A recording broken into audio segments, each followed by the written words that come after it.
Thierry Breton, ancien commissaire européen, et surtout parce que c'est ce qui nous importe ce matin, ancien ministre de l'économie de 2005 à 2007, économie et finances. Bonjour Thierry Breton. Bonjour.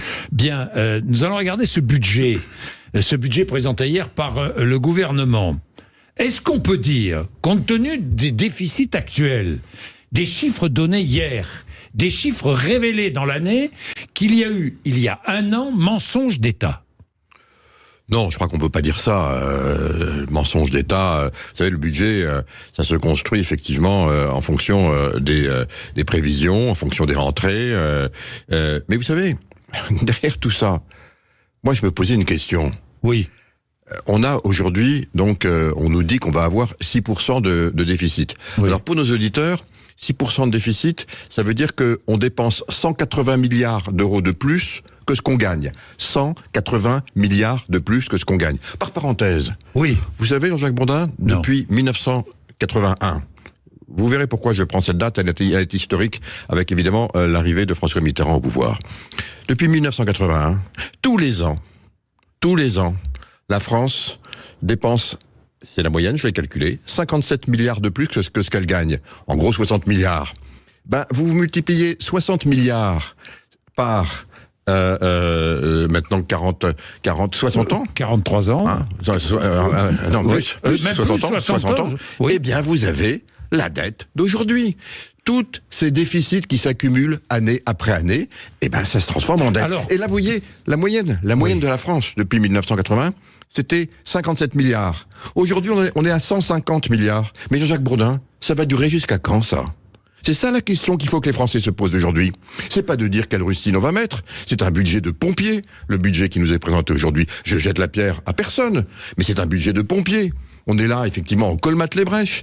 Mais pour nous dire quoi ? Pour nous dire qu'on va faire, c'est formidable, on va faire l'année prochaine, combien ? 6% de déficit, 5% de déficit ? Oui, 5% l'année prochaine, 5%, nous dit-on. Jean-Jacques Bourdin, nous dit-on. Alors 5%, et encore une fois, je ne critique personne, mais 5% pour nos compatriotes, 5% du PIB, le PIB c'est 3 000 milliards, ça fait encore 150 milliards de plus.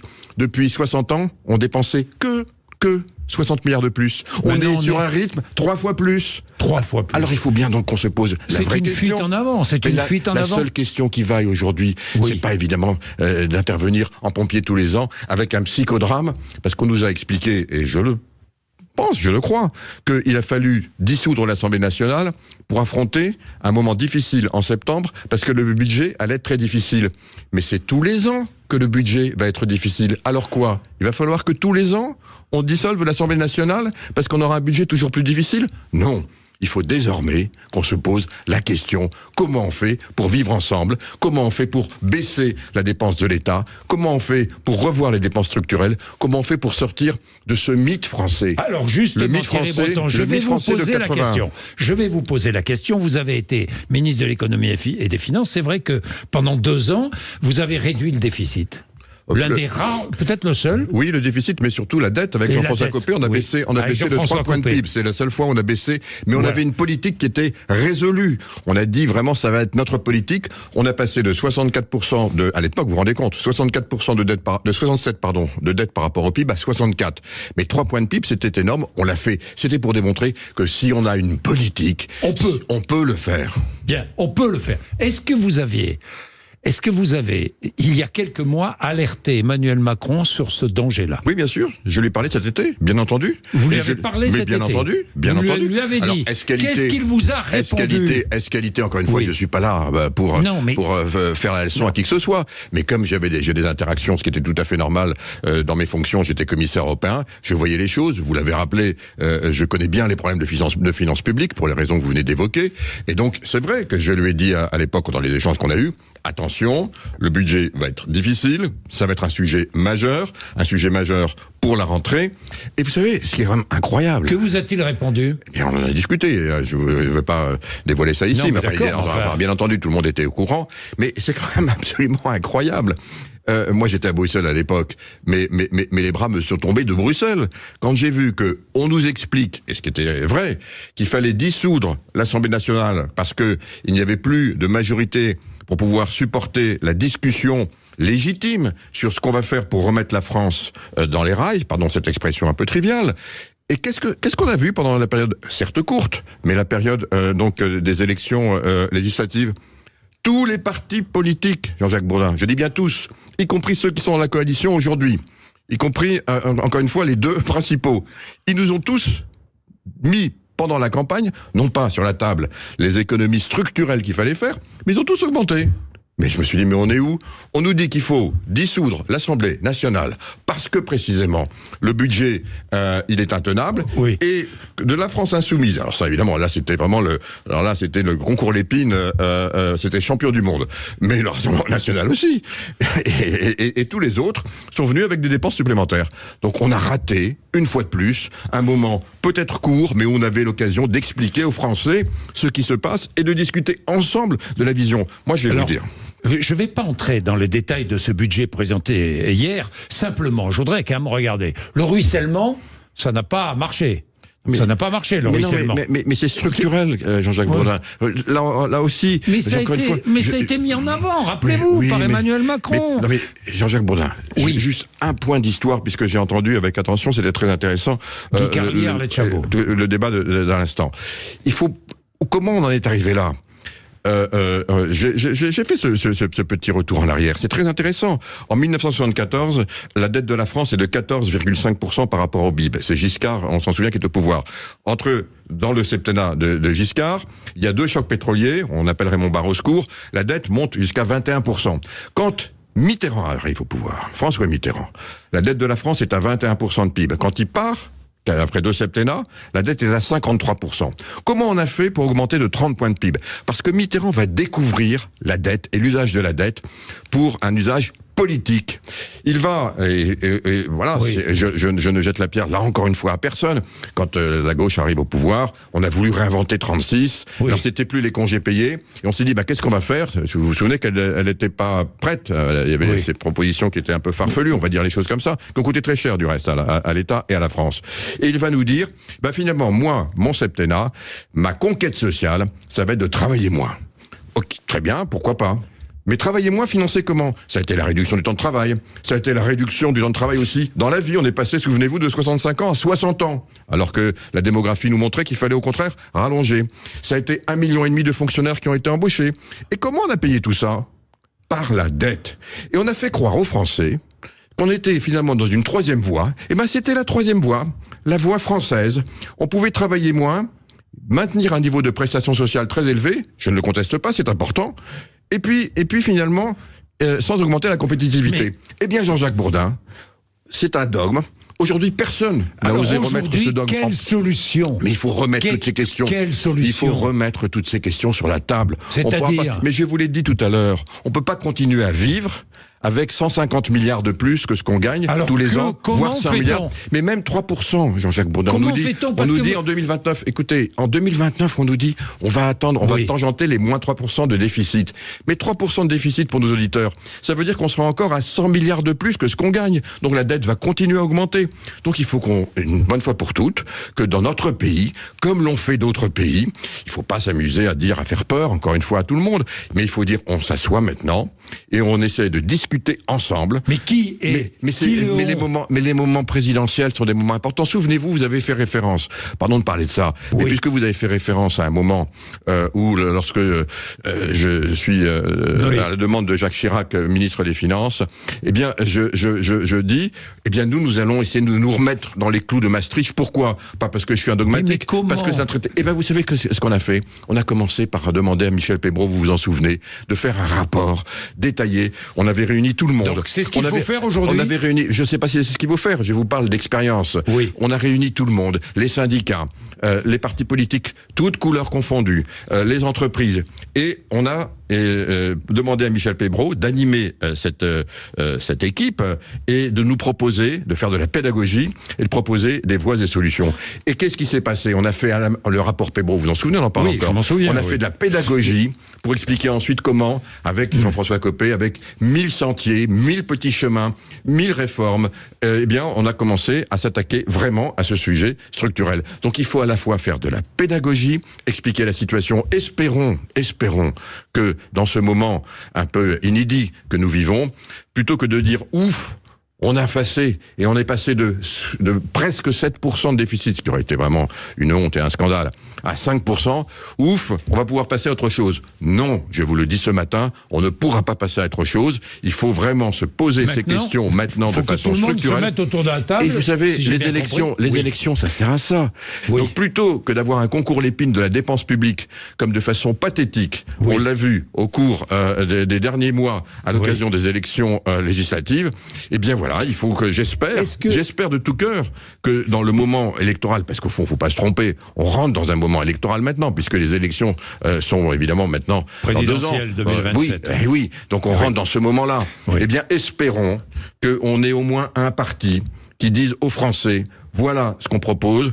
Alors, il ne s'agit pas de proposer des choses extrêmement dures, mais voilà comment nous en sommes arrivés là, et voilà ce que nous proposons pour l'avenir, parce qu'il n'y aura que cette solution, tout en essayant de préserver et la croissance, et préserver notre modèle social. Alors justement, mais préserver aussi l'image de la France. Mais bien entendu. En Europe, est-ce qu'elle est en train de se dégrader là ? Mais Jean-Jacques Bourdin, à partir du moment où vous êtes un membre fondateur de l'Europe, et un père de l'Europe, on va dire.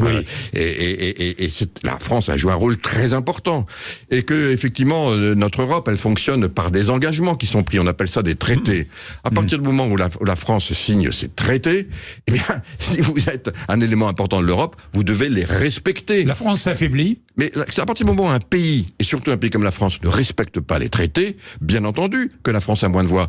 Lorsque j'étais ministre des Finances, vous l'avez rappelé tout à l'heure, l'Allemagne était à 67%, la France était à 64%. Dans les réunions de l'Eurogroupe, qui sont les réunions où on réunissait les ministres des Finances, quand le ministre des Finances, qui s'appelait Pierre Steinbrück, allemand à l'époque, disait quelque chose, je lui disais, Pierre, c'est bien ce que tu dis, mais fais ce que nous avons fait nous en France, pour pouvoir effectivement ensuite permettre de donner des recommandations aux autres. Aujourd'hui, l'Allemagne est à 65%, nous sommes à 115, à 112%. Vous vous rendez compte, il y a 50 points d'écart aujourd'hui, mais c'est énorme. Donc ça veut dire qu'effectivement... C'est grave pour le fonctionnement de l'Europe. Mais c'est grave, bien entendu que c'est grave. Si l'Europe n'est pas équilibrée, c'est une Europe qui ne marche plus sur 2 jambes. Alors elle marche plus que sur 2 jambes. Nous avons 27 États membres, c'est très important. Mais personne ne peut nier l'importance du couple franco-allemand, et dans ce couple franco-allemand, de l'équilibre qui est nécessaire entre les 2 plus grands pays de l'Europe. Alors aujourd'hui, on a quoi ? On a une France, évidemment, qui ne respecte pas les traités, et donc moi je le regrette, et il faut vraiment qu'on les respecte,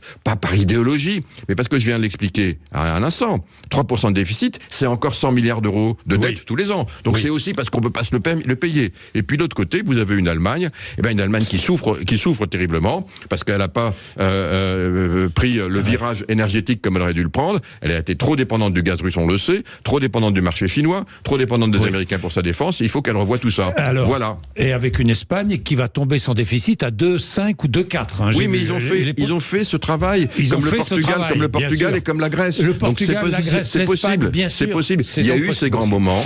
Et il faut le faire. Alors encore une fois, sur la durée, il ne s'agit pas de faire ça en 1 an ou en 2 ans, mais il faut se donner maintenant une trajectoire, une vision commune et partagée. Plus généralement, on va parler de politique étrangère, on a peu de temps, il nous reste 6 minutes, mais Thierry Breton, est-ce que l'Europe s'affaiblit en ce moment ?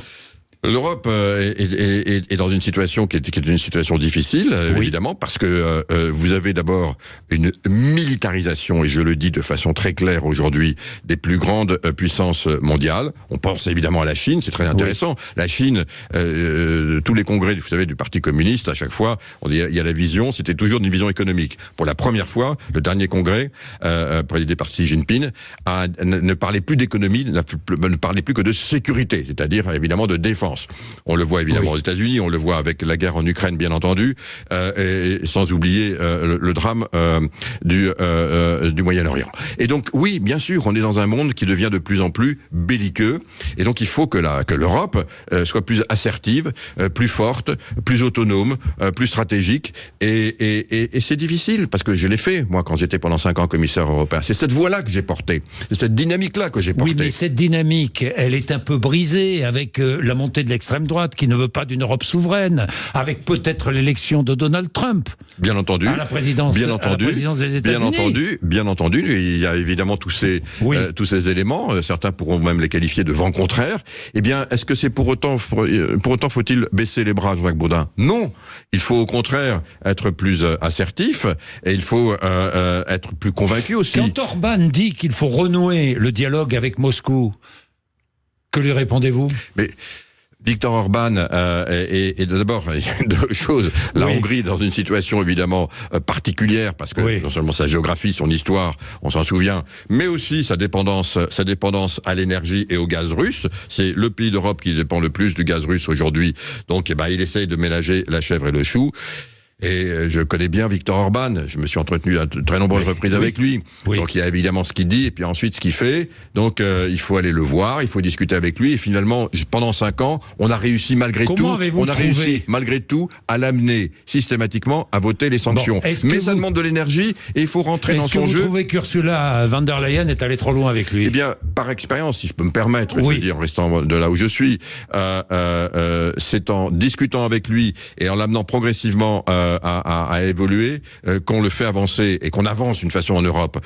Et je le disais à l'instant, il prend ses positions et puis quand on discute, il a voté les 13 paquets de sanctions avec l'ensemble des 27. Je pense qu'il vaut mieux discuter qu'affronter. C'est en tout cas, moi, la position que j'ai toujours tenue lorsque j'étais commissaire européen. Je pense effectivement qu'entre les 27, mieux vaut éviter de s'affronter publiquement. Ça, c'est clair. Dites-moi, je voulais quand même vous poser la question. Ursula von der Leyen a échangé des SMS avec le patron de Pfizer. L'affaire arrive devant la justice au mois de novembre. Comment se fait-il qu'on ne connaisse pas la teneur de ces SMS? Écoutez, je ne peux pas répondre à cette question. J'étais en charge, comme vous le savez, non pas des achats des vaccins, puisque c'était évidemment à ce niveau-là que ça se passait, et je n'ai jamais été associé. Je l'ai regretté par moment, parce que j'ai un peu d'expérience dans ces domaines. Donc, mais bon, c'était pas ce qui a été choisi. Je n'étais qu'en charge. Qu'elle discutait par SMS avec Bourla. Je n'étais qu'en charge du caractère industriel. Et vous vous souvenez, finalement, qu'on a réussi en l'espace de quelques mois à réindustrialiser la France et l'Europe en matière de production de vaccins, notamment à ARN messager. Mais malheureusement, j'ai pas eu connaissance ni accès à ces échanges. Est-ce que la presse devrait avoir accès à ces échanges? C'est pas à moi de le dire. La presse fait son travail. Elle n'a pas besoin de commissaire ou d'ancien commissaire pour le faire. Et c'est tant bien que mal d'obtenir la teneur de ces SMS. Non, mais il n'y a pas que le New York Times. Je sais qu'il y a un certain nombre de vos confrères se posent ces questions, mais il leur appartient de faire ce qu'ils pensent nécessaire de faire, mais c'est certainement pas à moi à commenter ceci. Bien. Thierry Breton, sur le Proche-Orient, vous l'avez évoqué tout à l'heure, l'Europe sur le Proche-Orient. Faut-il maintenant... c'est vrai que ça a ému beaucoup de chancellerie, ce qui s'est passé hier, notamment ce tir israélien sur la Finule. Est-ce qu'il faut une initiative pour essayer de stopper Benjamin Netanyahu? Non, mais les tirs sur la Finule sont tout à fait inacceptables. La résolution 1701 qui donc stipule que effectivement il y a une force d'interposition. Je rappelle malgré tout quand même, excusez du peu, qu'on a quand même 700 femmes et hommes en armes, qui sont des Français, donc qui sont dans le cadre des 10 000 militaires. Il y a des Français, des Espagnols, des Irlandais, des Italiens. Donc ça, c'est juste pas possible. C'est juste pas possible. Inacceptable, intolérable. Alors maintenant, pour le reste, oui, Israël a le droit et doit pouvoir se défendre, bien entendu, contre ces agressions terribles, inqualifiables, qu'on a du reste, comment dirais-je, commémoré, si je puis dire, enfin, en tout cas, il y a quelques jours, évidemment, le 7 octobre. Mais non, il y a des choses qui sont absolument inacceptables. Et c'est ce que disent maintenant un certain nombre de pays. Il faut évidemment maintenant qu'on rentre dans une... Je ne vois pas d'initiative européenne. Mais pour une raison extrêmement simple. D'abord, pardon, mais de le dire... Est-ce que vous trouvez que les initiatives américaines portent leurs fruits? Bon, on n'est pas les États-Unis. Donc avant de parler de l'Europe, parlons des États-Unis. Pourquoi les États-Unis n'arrivent pas aujourd'hui à convaincre M. Netanyahou de changer progressivement, malgré les efforts et les paroles qui sont tenues. Les élections. Voilà, des élections. Et nous, en Europe, eh ben, c'est vrai que nous avons des États membres. Vous savez que la politique étrangère est à la main des États membres. Elle est certes un peu coordonnée par ce qu'on appelle dans notre jargon le haut représentant. C'est Josep Borrell aujourd'hui, ce sera Kaja Kallas demain, l'ancienne ministre estonienne. Mais derrière, ben, vous avez effectivement, compte tenu de nos histoires, je pense en particulier à l'Allemagne, bien entendu, nous avons des positions qui ne sont pas toujours harmonisées sur le Proche-Orient. Mais c'est ça l'Europe aussi. Et vous savez ce qu'il faut pour ça, Jean-Jacques Bourdin ? Il faut du leadership. Il faut du leadership. Il faut écouter tout le monde. Emmanuel entraîner. Macron n'est certainement plus, pas. Non, mais le leadership ne doit pas s'exercer au niveau d'un seul pays. Le leadership, c'est au niveau de l'Europe. Mais il faut un homme aussi. Eh bien, ou une femme. Eh bien, nous l'avons, l'homme. Nous l'avons, l'homme. C'est Antonio Costa. Ce sera le prochain président du Conseil européen. C'est l'ancien Premier ministre portugais. C'est un homme formidable. J'espère vivement qu'il va jouer un rôle important pour remettre un peu de liant dans tout ça, ne pas, encore une fois, comme on a pu le voir dernièrement, opposer les uns aux autres, ou s'opposer notamment à des chefs d'État, mais au contraire, entraîner tout le monde vers une vision commune. C'est un travail compliqué. L'Europe, c'est compliqué, mais ça ne marche que si on travaille ensemble, collectivement. Merci Thierry Breton d'être venu nous voir avec vos vérités ce matin sur l'antenne de Sud Radio. Très intéressant, Patrick Roger, juste après les informations de 9h.